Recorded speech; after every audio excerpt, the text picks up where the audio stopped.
Hi there, it's Kevin with RogueDeckBuilder.com here with the wrap-up video for the Dragon's Tarkir event deck. Now, I've got this loaded up here. This is on MTG Goldfish's custom deck price tool guide. What it does is it adds up the value of each of the cards and then gives you the paper and online prices for what you would pay for each piece of these if you were to buy the deck separately. So you can look at the paper price.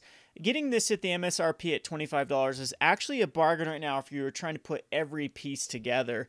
Now, so for as far as the price goes, I don't know how stable this is going to be. Again, there's a lot of the money cards here. You can see it's a Thunderbreak Regent and the Suruk, the Hunt Caller, that are kind of leading the pack here with the $4 and $10 respectively. So you get most of your money right there. And then an Outpost Siege is in here as well. Wild Slashes are actually going for $1 a piece. That's going to have to go down. Same with Roast.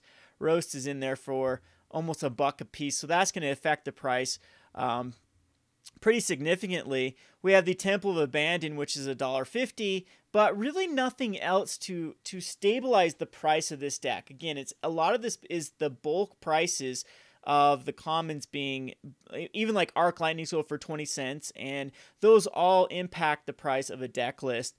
And I think those are something that when you're taking in consideration if you're going to buy a deck, you don't include those. That's why I don't put them in the Cool Stuff Inc. Prices for the playing on a budget, because a lot of times commons and uncommons are something that you can easily pick up for cheaper than vendor prices, and if you're a Magic player, you most likely already have these lying around. But for a new player who's trying to play an F&M, I guess that would be a cost, would be to buy those bulk commons and uncommons. So $39 versus $25, it is a bargain right now. I'm going to give it a B+.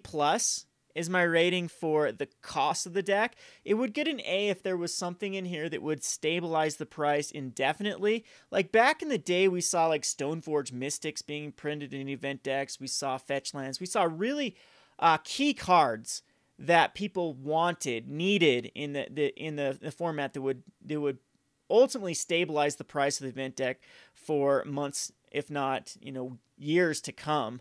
And this deck just does not have that really premier card. Temple of Abandon is not going to cut it.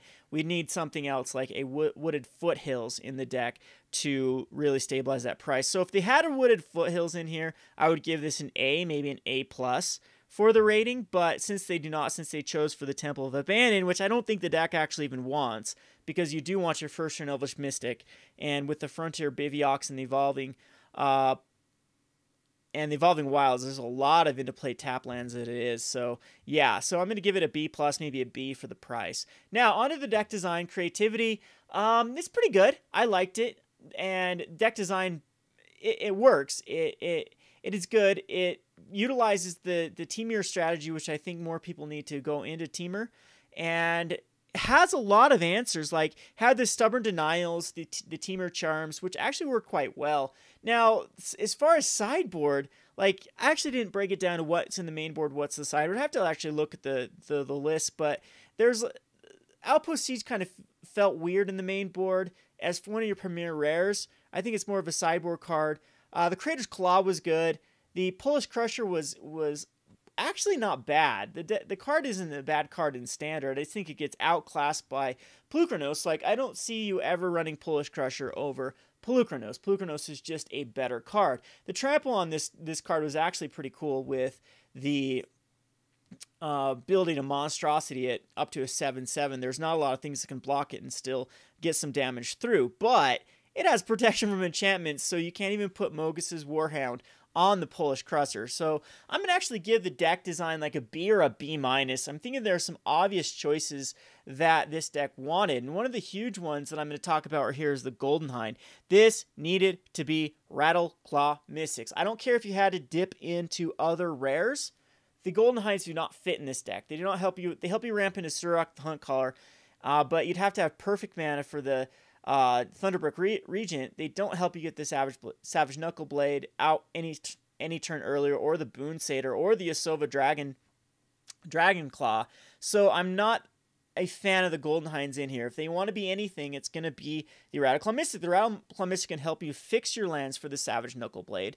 It can actually help you get the Thunderbreak Regent out, and the Polish Crusher by having that red mana source, and it would just be a lot better than the Golden Hind. So if I were to suggest cutting a rare, so I think, cost shouldn't be an evaluation for when they create these event decks. They should look at just rarity, not what the market price is dictating right now for cost. So if they're saying, well, we needed to put the Polish Crusher in here because of cost, which I already stated it doesn't work with Mogus's Warhound, I think that's a bad idea. So Polish Crusher absolutely needed to be either another Savage Knuckleblade or a Rattleclaw Mystic. And I'm thinking the Mistcutter Hydra was weird in here as well. So there's two rare slots that absolutely could have been the Rattleclaw Mystic, and I'm okay with keeping Yasova. I'm okay with keeping Boon Satyr. I would have liked to see another Savage Knuckleblade in here, as with a Rattleclaw Mystic, it would have definitely been the right move.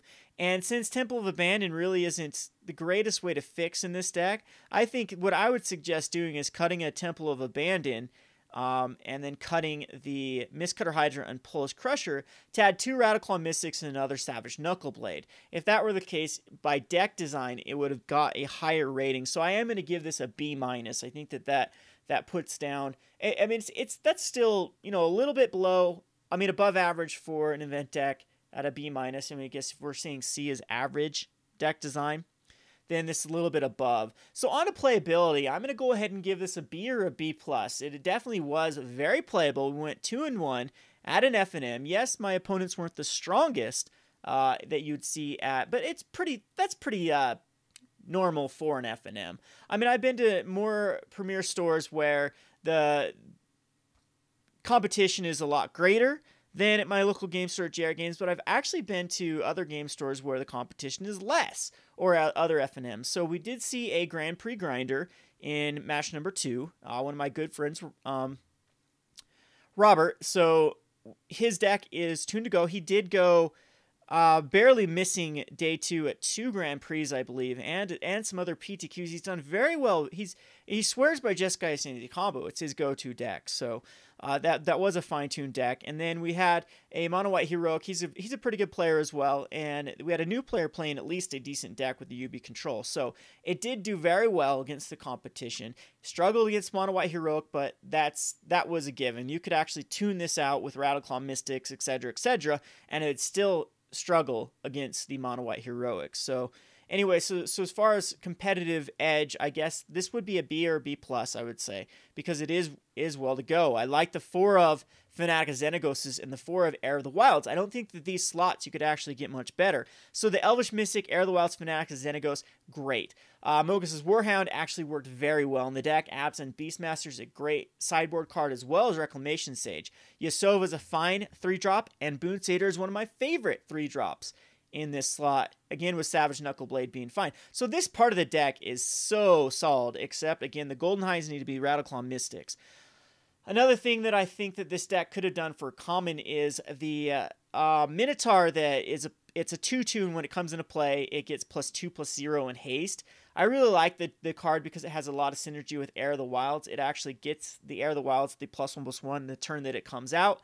And Elvish Mystic can actually ramp into it. So it does 4 damage, and then you still have a 2/2 left behind that they have to deal with. I think that would have been a great option if they needed to find another common. It would have been better than the Golden Hinds, and possibly better than the Mogus's Warhound, other than I did like the Mogus's Warhound attached to the Heir of the Wilds. So playability of this deck, let's go over it. I guess the sideboard was fine with like Encase in Ice, and Rending Volley, now that I actually think about it, has a lot more playability than I once. It takes care of Bramaz, which I think is very good, and Anafenza, and those are 2 cards I kind of forgot about in the format, which I don't think I should be forgetting about. So Rending Volley's fine in the sideboard. Arc Lightning's fine in the sideboard. I think that these cards, there isn't like a dead card here in the sideboard, except maybe Encase in Ice can take care of a few red cards, red and green cards, but I guess it can tap down. Yeah, it's fine. And Act of Treason's fine as well. So as far as the non-creature spells, very, very good inclusions here. So B or B+. So overall, I think that the deck gets a solid B. I was very happy with this event deck. It is worth buying it if you're a new player. If you are trying to save on value, I don't know if it's worth it in the long run, but if you need a Thunderbreak Regent, you're basically buying you're getting a Thunderbait region and a full deck for $15. So maybe if that's worth it to you or not. If you need these cards, it is. If not, it probably isn't worth it. But yeah, pretty solid deck. Gets my thumbs up, gets my Rogue Deck approval. This has been Kevin with RogueDeckBuilder.com. Thanks for watching.